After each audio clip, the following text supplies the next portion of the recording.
Guys, good morning. So, magpapakain tayo. Papakita ko lang sa inyo aking mga alaga. So, nandito yung aking alagang rabbit. And then, may nagbigay kasi sa akin ng kapitbahay na dalawang pato. Ayan. Papakita ko sa inyo. May nagbigay sa akin ng dalawang pato. Ayan. Ang laki na nila. So, yung isa, that one, ito si, ano pangalan ito? Wala pa akong pangalan dyan. So, comment down below kung anong magandang pangalan. This one is a male and this a female. Ano siya, siguro crossbreed na siya ng Peking duck and pato. I'm not sure. And then, ayan. Ang bilis ka na lang lumaki sa akin. Ito naman, nagpapalit na sila ng balahibo. Nawawala na yung pagka-baby, ano nila, yung baby, ano nila, yung pang baby pa na kulay yellow, nagko-color white na siya. So, ayan. And then, syempre, ang aking mga alagang pusakal. Dito ko sa linagay. Kasi pas nakakatakbo-takbo sila dito, ganyan. O, likod-lakad doon, mas malawak. Yan, although tatlo lang naman sila. And then, syempre, yung aso. Ayan, nakakulong lang. Syempre, mga marites. Okay na. Wala, nag-video ako. Ayan. Nakapaglinis na rin ako, syempre. Apoy, bladder daw ay bladder. Ayan, yung dalawa nagkamarites. Ayan. Yan ka. Nag-aayos ako ng tindahan. So, magagata ako ng gabi. Eto, gagataan ko. Piyo na siya, pero feeling ko naman pwede pa siya kasi diba sa Manila, pinapatuyo talaga to. Ayan, gagataan ko siya. Ayan, may laman siya. Ayan. Ano may sakas mo? 5.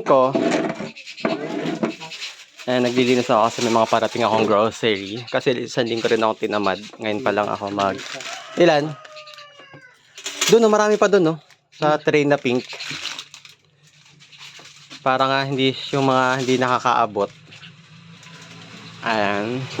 Naglilinis ako kasi marami akong parating na grocery ngayon. And then, actually guys, 1 week akong tinamad. Kaya ngayon lang ulit ako mag-aasikas. Ang daming wala ngayon, no? Kaya naghahabol ako. Ayan ang disadvantage kapag tinatamad tayo. Madalas, maraming kulang na supplies. Ang hirap pagsabay-sabay. So, ayan. So, yun lang. Ayos ulit. Mag-ayos ulit ako. Aray. Ayan. Wala na pala akong mga soft drinks. Last na yung nandyan. Saka, ayan. Ang ganda nito. Nabili ko to sa online lang. Ayan. Lagay ng mga anek-anek. Ayan. Binabili ko lang siya. Tapos ito, pinagawa ko siya. Tingnan nyo. Ayan.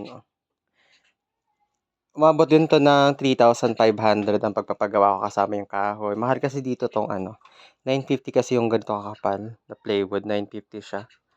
Sa akin kahoy pa, labor pa. So, umabot siya. Tapos nagdagdag ako ng yan. Ito naman, nabili ko to 3 years ago sa Shopee. Buy one, take one. Parang 2 plus. Ayan, 2.6. Ayan, mga ganyan. Siyempre, ayan. Bawal tingin. Ayan. Ayan, so mga stand, mga yan. Ito, hulugan ko lang to, binibili. So, may balance pa ako dito ng 1.2 na lang. 1.2 or 1.7, 1.2 ata. Dalawa. Para sa mga ganito nga. Gatas, para, ayan. Saka alam mo guys, ito yung pinagawa ko. Perfect yung pagpapagawa ko nito. Ito, ko lang to dati, pina-customize. Ito yung pinagawa ko dito. Para bawat kantuhan kita. Ayan. Di ba maganda? Di ba maganda yung kita mo agad siya. Ayan. Para lahat ng dadaan kita. Tapos ito naman, pinagawa ko dito, yung sabitan. Ayan, ang ganda. Yung sabitan niya. Ang ganda. Lakas maka-cute, no? Ayan, oh. Ito kasi guys, ito, dito naman na siya. Parang dito papagawa ko. Ito kasi, temporary, habang wala pang budget pampagawa ng kwarto sa kusina. Temporary, dito muna ako nag-room. Dito na rin ako natutulog sa tindahan. So, papagawa ko muna to ng kwarto. Ito. Papagawa ko to ng kwarto. Dito muna ako natutulog. Pinapagawa ko to ng kwarto. Tapos ito, parang pinakang cashier. Ito, papalagay ako dito para pinakang cashier to.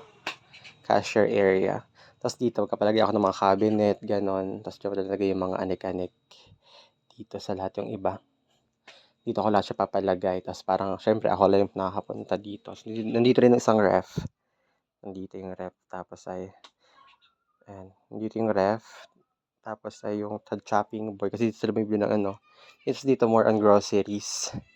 Dito sa area na to, more on grocery. Dito sa area na to. Tapos dito sa labas, ito yung pinapagawa ko dito, yung talipapa. Ayan. Dito yung talipapa, ayan. Actually, hindi pa to tapos. So, ang papagawa ko dito, ito, papalagyan ko pa to ng semento. Pataas dito, hanggang dyan ng semento. Tapos ito, magpapalagay pa ako ng canopy. Mga hanggang dito siguro. Mga hanggang dito, somewhere, or kanti pa. Basta kanti lang, siguro mga ilang pa na canopy. Mga hanggang dito. Tapos yung mga gulay. Pag may na kasi ako, maglalagay ako dito parang dito na lahat ng talipa pa ako. Ito yung rep. Pag okay na nandito ako napapalagay yung rep, lahat ng karne. Para ito yung area. Tapos dito lahat nakalatag, lahat ng mga gulay, karne, dito. Dito nakalatag ang gulay, lahat karne dito. Palagyan ko siya ng pag ganun. Ng harang para nakaporma dito yung mga karne, yung mga gulay. Tapos dito nagcha-chop-chop. Dito yung may tao ako dito na nagcha-chop-chop dito. Tapos dito naman sa side, papagawa ko pa siya hanggang dito. Semento ko pa to hanggang taas. Semento ko pa to hanggang dito, tapat dito. Tapos dito naman, dito ko naman papalagay lahat ng mga feeds mga feeds. And yung lahat ng feeds dito siya nakalagay sa area na to. Kasi dito sa loob ng feeds, kasi sagabal yung mga feeds dito. Kakaunti pa lang feeds ko ngayon. So sagabal pa siya. Pag dito ko siya papalagay. Ayan. Hanggang dito. Mga agri supplies. Lahat dito. Ito kasi double purpose kasi to guys. Kaya ba't ganito? Although and aside sa kita lahat. Ito kasi para to sabitan. Like halimbawa kung dito lalagay ka ng mga agri supplies. Tapos dito. Actually, nag-iisip talaga ako. Nagdadalawang isip ako kung dito ba yung talipapa or dito. Kasi dito, parang gusto ko dito. Isang straight siya dito, tapos nakapalibot siya dito, ganito siya. Isang straight siya na nakaganon. So, yung tao, hindi siya mahihirapan. Pero dito siya nakaharap. Ayan. Para pag talipapa hanggang dito siya. Ito yung tao, dito na nakalatag. Mas malawak yung area. Tapos dito, yung mga feeds na lang dito sa harap. Ayan, bahala na.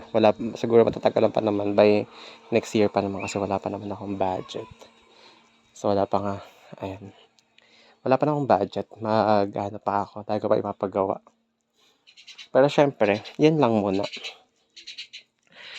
So, maganda kasi guys, yung may sinusundan tayo na goal and nakikita natin yung vision na gusto nating ma-achieve sa business para yun yung magbibigay sa'yo ng motivation na mag-work pa, na tibayan ng mag-work ka pa, and then masipagan and magporsige sa negosyo kasi marami ka pang vision na gusto mo makita in realistic way, di ba?